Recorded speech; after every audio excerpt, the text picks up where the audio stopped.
ఓం నమో వెంకటేశాయ. ఇది మార్చ్ కోటాకు సంబంధించిన ticket release update అండి. ఒకసారి చూడండి.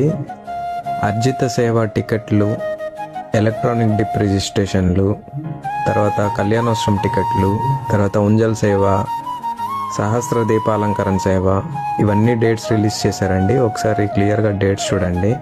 తర్వాత అంగప్రదక్షిణం టికెట్, మార్చికి సంబంధించిన అంగప్రదక్షిణ ఫ్రీ టికెట్స్ కూడా రిలీజ్ చేశారండి. తర్వాత శ్రీవాణి ట్రస్ట్ స్పెషల్ ఎంట్రీ దర్శనం చూడండి. మార్చి కోట చాలామంది అడిగారు. స్పెషల్ ఎంట్రీ దర్శనం కూడా ఉంది. అట్లనే 300 రూపీస్ చేసుకున్న వాళ్ళకి అకామిడేషన్ కూడా 3 o'clock ఓపెన్ అవుతుంది 24th. సో జనవరి కోట దివ్యానుగ్రహ హోమం టికెట్లు అడిగారు కదా. సో జనవరి కోట చూడండి 25th 12కి 10 AM స్టే ఓపెన్ అవుతుంది. ఇవి మొత్తం ఆన్లైన్ అండి, ఆఫ్లైన్ ఎక్కడ లేదు. ఆఫ్లైన్ కూడా ఉంది, బట్ కొన్ని మాత్రమే ఇందులో ఆఫ్లైన్ ఉంది. ఫాలో కొట్టు గోయిందా.